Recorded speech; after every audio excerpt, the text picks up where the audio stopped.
Welcome back to DIY Willy. And you know, we have a lot of vehicles here at the Willy household, I guess you could call it. And man, it seems like every week one of them's got an issue. And lately, a lot of it has been on my 2011 Chevy Silverado. Yeah, check engine light came on again the other day. And well, we need to check it out, see what it is. So we're gonna take our Foxwell scanner and go see what the truck's complaining about. It's definitely not happy. It's actually got a mist to it, and well, I haven't driven it in a couple days.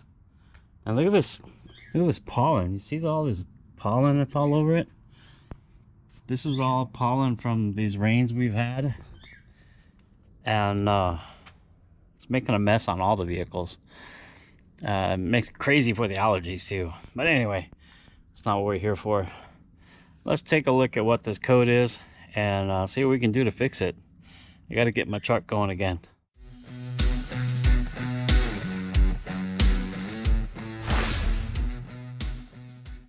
So I got my scanner, got the key in the ignition. Haven't put it all the way in yet because I don't want the timer to go off. I'm gonna go ahead and plug the scanner in. There's a port underneath the dash, and the scanner comes up right there. Go ahead and turn the key to the on position, but don't start it. Let the chimes go. Chime is loud. Now let's read the scanner. What do we got here? Let's see, one code found. Yes, erase previous data. Let's see here. Read codes, stored codes. P0304. So that's a simple code. There's only one trouble code, and that's a simple code. The P0300, if it were that, it would be a MisFire. And the fact that it's 304 means that it's a MisFire in cylinder number 4. So that's pretty easy to figure out. That's good to know. You know, this is one of the easier codes probably to work with. Now there are a few causes of this code, this MisFire code, and well, a few of the things could be spark plugs, a bad wire. You know, this LS still has wires on it. It could be a bad coil on number 4. What we don't want to discuss, it could also be the AFM, you know, the active fuel management system. It could be a valve gone bad. It could be the system collapsed, the little springs, whatever, I believe. Those are really the only things that would cause a misfire. It could be the injectors too. Injector could cause a misfire, but the injectors are new. We've already changed the injectors in this vehicle. So maybe this is a few things here that it could be. This truck has, I think, 96,000 miles or 97,000, somewhere in that range. And these iridium spark plugs that are on these engines nowadays, well, they say they're good for 100,000. I'm sure it's plus or minus here on either side. And I'm almost at that 100,000 miles. So why not change the spark plugs and see if that fixes the problem? I also bought spark plug wires just in case, and we could do some other things too. So let's talk about that for a minute. So if we wanted to isolate, we did this with the Frontier. I don't know if you remember in one of my previous videos, but you can go back and check it out. Maybe I'll put a link in the description to that. If you go and you can move the spark plug. You can change. See, that's that's the even side, so that would be on the passenger side of the engine. So you can move the spark plug to 2 and change number 2 spark plug to number 4, and you could also change the wire like to number 6, and then you could change the coil like to number 1 or something. And you could do it however you wanted it, but you just don't want all the pieces on the same spot. And then you would start the vehicle, and, you know, maybe take it for a quick drive or whatever and see where the misfire goes. You could clear the code and then see if it comes back. Anyway, your idea is you'll narrow down what the problem is by when you go to scan the code again. It'll say like 301 or 302 or 306 or whatever. And that would mean whatever part you put on that cylinder is the problem. So if I moved the spark plug to number 2 and it came up 302, okay, I know the spark plugs were the problem. If it was 304, or excuse me, 306, then I know that it was the wire because I moved the wire to number 6. Or if it came up 301, then I know it was a coil because I moved the coil to number 1 cylinder. So that's a way that you could kind of help identify what the problem is. What I'm going to do today is just go ahead and change the spark plugs, because I'm at that time frame where the spark plugs need to be changed anyway. They've been in there, well, it's a 2011, so they've been in there, what, 13 years? You know, they've been in there a long time, a lot of miles on them. Like I said, there's only about 96, maybe 97,000, I don't know exactly. But it's time to change them, so that's a quick change. It's got a difficulty level to it only because of the passenger side is really tight over there with all the AC and the battery and everything else that's over there. So it becomes a little more of a hassle back there when you get to number 6 and number 8. They're pretty tight back there. But the driver's side should be more open. It'll be easier. But difficulty level, just because of access, I think maybe 6, you know, out of 10. The parts, I think I bought MGK iridium plugs. They were all sold out of the other plugs in my area.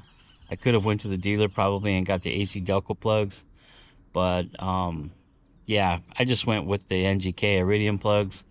We'll take a look at the model number of those plugs here in a minute. And anyway, I got the MGK plugs. I bought some simple wires that were at the local parts house, and we'll change them as we need them.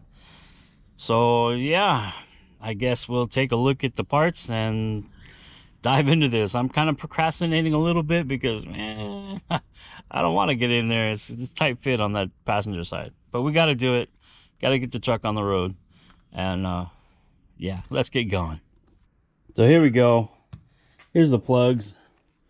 They're NGK laser iridium IZTR 5B11 1465. I guess that's what you call them.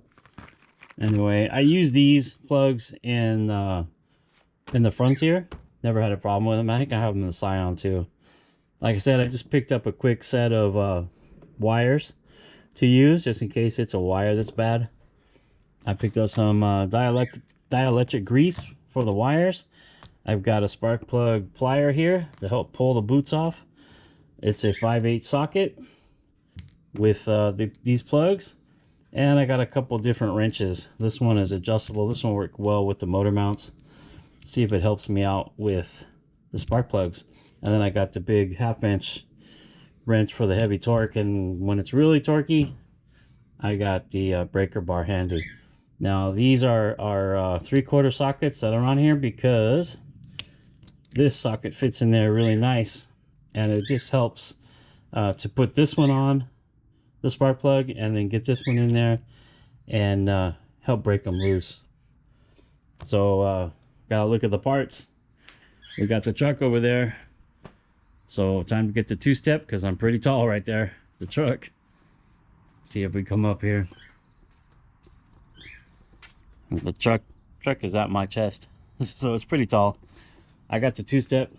We're going to get it open and get to work. So I'm not gonna show everything because there's a lot of videos on how to do it already. This is the driver's side. You can see there's a lot of room to work here. This side, if I just had to do this side, would be amazing, but no, you got to do all 8 spark plugs. And it goes cylinders 1, 2, 3, or excuse me, 1, 3, 5, 7, and over here it goes 2, 4, 6, and 8. So number 4 is the problem child right here. And yeah, look at all that stuff down in there we got to work around, all those hoses and stuff. Oh, Willie's gonna get busy. We're gonna get these plugs done. I'm not gonna time lapse or anything. I'm just gonna do it. If I come into some problems and I have a solution for that problem, then I'll go ahead and show that. But for the meantime, I'm just gonna dive in there and I'm gonna get these plugs out and get this truck back on the road. We also need to, at some point, do the belt on this and the belt tensioner. I should have done it today maybe, but nah, I'll do it another day. And yeah, with that said, let's get going on this and get this stuff done. I'll get out of here. So I started on the passenger side where the hardest ones were. It's hard because it's such a tight fit in there and you can't really get the tools in there, you know, it's kind of awkward. And actually, this wrench right here with the adjustable handle has been working perfect. It's long when I need it and short when I need it, so it's working. The extension's been good. On number 8, I did have to use the socket on the back of it, but here's number 4, and it doesn't look bad. I mean, it looks okay. There's no visible signs of damage. Yeah, I mean, it looks okay. It could have failed. Who knows? I mean, obviously there's a problem, but the plug looks okay. But we don't know, you know. Even the wire, inspecting the wire, there's no apparent damage to the wire. There's no cuts or any type of visible damage. Even if you pull the cap off, you know, everything looks okay. I don't see anything that stands out and says, oh yeah, I'm the problem. But, you know, I'm gonna go ahead and try the new wires on anyway. Yeah, these birds. And well, we'll get the new plug ready to go in. The new plug, the NGK, you know, they're the same. I checked them out already. They're the same. I always put the old plugs back in the box. I don't know, it's just something I do. Just put the cover back on it, tuck it back away. Now these are already gapped to 40 thousandths, and it says don't gap them, so I'm not gonna gap them. Normally I check it with my gauge and see if it's 40 thousandths, but I mean, every time I've checked it, it's been fine. So here's the new plug. And we're just going to put just a touch of anti-seize around the threads. Like that. Of course, it's toward the bottom of the threads because it'll, as it screws in, it'll go to all the threads. So just a little bit of anti-seize on there. And we get back down there and put it in. I'll probably, what's worked best for me is go ahead and putting the plug. Now this plug has a little rubber piece inside that holds this spark plug, and what's great about these is they're smooth on the sides, so it goes in there, it holds it snugly, but it pops off easy. It's not like the old school ones that had all the ridges right here, and these sockets really held onto those really good, but they were hard to get off. See, that's in there now, not going to come out.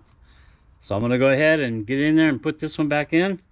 Then I'll move on to number 2, and then we'll get all the new wires ready, and we'll put all the new wires on. So now all the passenger side plugs are in. This is the hardest side, I think. You know, there's a lot of stuff in the way. I got all the old plugs out, all the new plugs in. I got to put the wires on now. I don't think that'll be too hard, except on the very back one. Getting them to snap in might be a problem. I just want to say that the spark plugs get torqued to 11 foot-pounds. Honestly, 11 foot-pounds you can do with your hand. You can actually get a little more than 11 foot-pounds with your hand. So I'm just doing it by hand. I'm not taking a torque wrench and checking it. I just get it on there and give it a tightness and give it a little bit more of a to it, you know, and careful not to break the tip of the spark plug off. That stuff is brittle too. But just give it a good little push with your wrench or your hand and get it tight, the last little in there, you know, and it'll be good. It's 11 foot-pounds. That's not much at all. So I'll put the wires on this side. I'm going to prepare the new wires. I'm going to keep the old wires just in case the new wires aren't any good.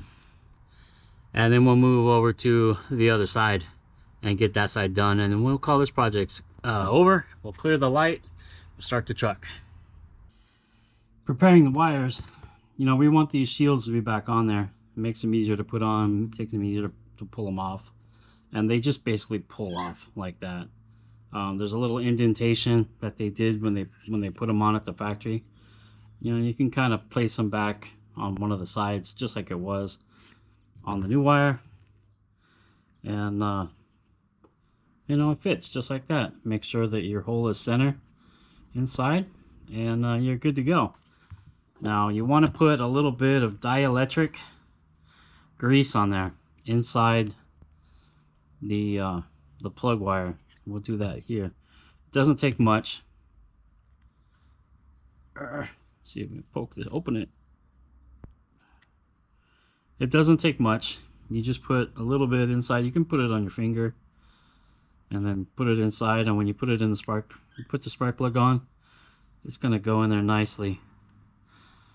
There, just like that. Just put a little bit on the inside. Do the same thing on the top. Put a little bit of dielectric grease in there. It'll help seal things up, and it'll help things not get stuck together. But it'll still conduct the electricity. So now that we've got it greased up, we'll go ahead and put the cover back on. And we're good to go. We're ready to snap it in place. I'm going to go do that right now while I prepare the rest of them. Okay, so I've got number 7 out. Number 7 spark plug. You know, we got the new one. It looks good. But take a look at this one. This is the one that I had problem when the injectors. When the injectors weren't working properly and I replaced the injectors. You can see there's quite a bit of buildup on it around the electrode. Inside, it's wet around the sides, around the threads. I mean, can you see that? Can you see that buildup on there? Probably not, huh? Maybe not enough light. Let me get some more light on the subject. There, can you see that buildup in there? Now, the other plugs weren't like that. The other plugs were a lot cleaner. And, yeah, I don't know if that's really anything bad. But definitely time to change them. Also, the point is really pointy now instead of kind of protruding like that one. Anyway, I'm going to get it down there, put it back in, and we'll continue on with the rest. So taking a look again, this is number 3, and you can, I don't know if you can see it on the camera, but there's quite a bit of buildup on the grounding electrode right there. You can see the top of the, I guess the positive electrode part is gone. It's kind of rounded off, and on the grounding part of it, there's a lot of oxidation there. The white powder, you know, like you used to get in distributors. There's a lot of that there. If you look at this one, you can see the new one obviously is clear, it's clean, and there's no buildup on it. The electrode is protruding, it's sticking out good. You know, are these good for 100,000 miles? I guess so. You know, but if you have a chance to change them sooner, probably better for the engine if you did do it sooner than 100,000. But I mean, it held up. It was running until it wasn't. So you can definitely tell by looking at the old plugs, it's time. And I knew it was getting that way anyway by the mileage I was on the vehicle. So yeah, that's number 3. I got one more to do after number 3. Put the wires on, and then we're done with this one. All right, let me finish it up. Okay, so here we go. We've got the plugs in, we got the wires changed. Let's see what the old scanner says, and see how we did. So we'll go ahead and start the vehicle up. That chime is loud. That's an aftermarket chime because of the Alpine radio. I need to put like a paper towel around it and tape it so it's muffle it out a little bit. Okay, got the scanner here. We'll go into it. Let's check it out. Now we still have the check engine light there. I haven't cleared it yet, and it's still showing a fault there. So what we're gonna do is I'm not going to clear anything. No, I don't want to clear it. I just want to read it. Now, I think it was B where the code was. Let's see. Read codes. Stored codes. Oh, that's not a, maybe it's A then. I thought it was B. One more. Let's go down to A. Check it out. Read codes. Stored codes. No? What? Where is that thing? No, there's 8. Let's try that. My memory. If I could just remember things. Oh, there it is. Alright, so that's the P0304. Cylinder number 4 MisFire. So let's go back to here. Let's go down to onboard test.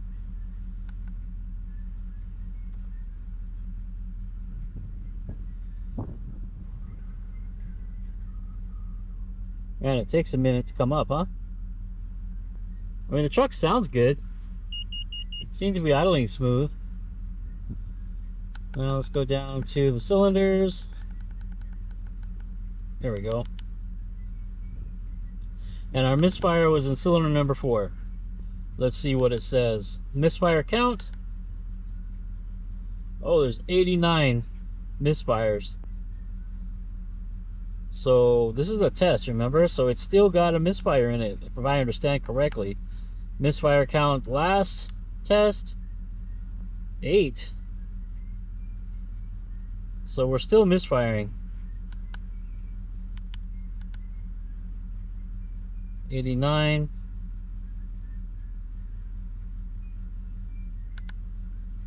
See if it changes.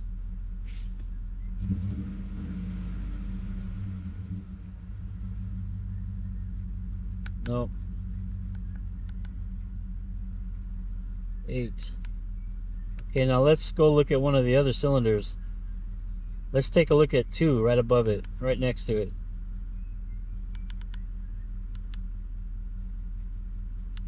MisFire count 1.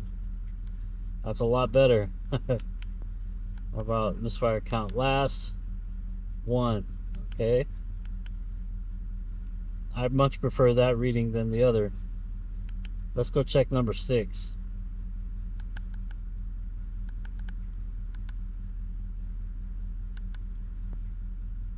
Zero. See that? 0 misfires. 0 misfires. So there's still a problem. If we have 89 misfires, could very well be that the coil is the problem. And what I may do, let's go take a look at number 1. See what it has to say. Yeah, 0. And 0. Okay. So, let's go change the coil to number 2. And then we'll see if those misfires follow the coil. Right? I think that's the easiest coil to change it to. So we'll change it to number 2. We'll see if the misfires follow the coil. If they do follow the coil, then we will most definitely purchase a new coil. I mean, the engine seems to be running fine. Idle is smooth. Throttle response is good. But it still shows that there's misfires. And I can't overlook 89 misfires. There's a problem there. See, it still shows 89. So the way I understand it, it should be 0. See, now it's showing at 35. So there's definitely a problem with number 4 still, and I gotta believe it's the coil. So we're gonna go in there, we're gonna swap out the coil, and let me check it again. So I swapped coils from number 4 to number 6. It was just easier. Things were more open, you could see everything better. So now number 6 coil is on number 4 and number 4 is on number 6. Let's see if the MisFires count changed to number 6. I'm not sure what happened while making this video. I ended it. I made it at the end of the video, but I don't know what happened. Somehow the footage didn't come out, or maybe I didn't press record, or I don't know. The footage was gone of wrapping up this video. So the truck's been done. We did the spark plugs about a week ago. We've been driving it every day. Everything's been fine. No more check engine light. As we talked about, you know, we did the plugs, we did the wires. I moved the coil from 4 to 6 and 6 to 4. It was still showing some misfires. I think it was 38 or 37, 30 something misfires. I don't remember exactly. We'll see what it was in the video. But there still seems to be somewhat of a problem, even though the truck is running fine. And hopefully somebody out there has some suggestions and they can leave it in the comment. Tell me where to go to look at, see if I can find that. Or if there's nothing at all to worry about. Maybe there's nothing to worry about. Maybe it's quite common. It just concerns me that the other cylinders have 0 misfire counts and this one has over 100. So yeah, again, if you like the video, give it a thumbs up, subscribe if you haven't already. And thanks for stopping by and checking out my videos and my channel. And well, I'll see you next time. Hopefully we're back on the Baja Bug, or maybe even one of the mini bikes. So thanks for watching, and I'll see you next time.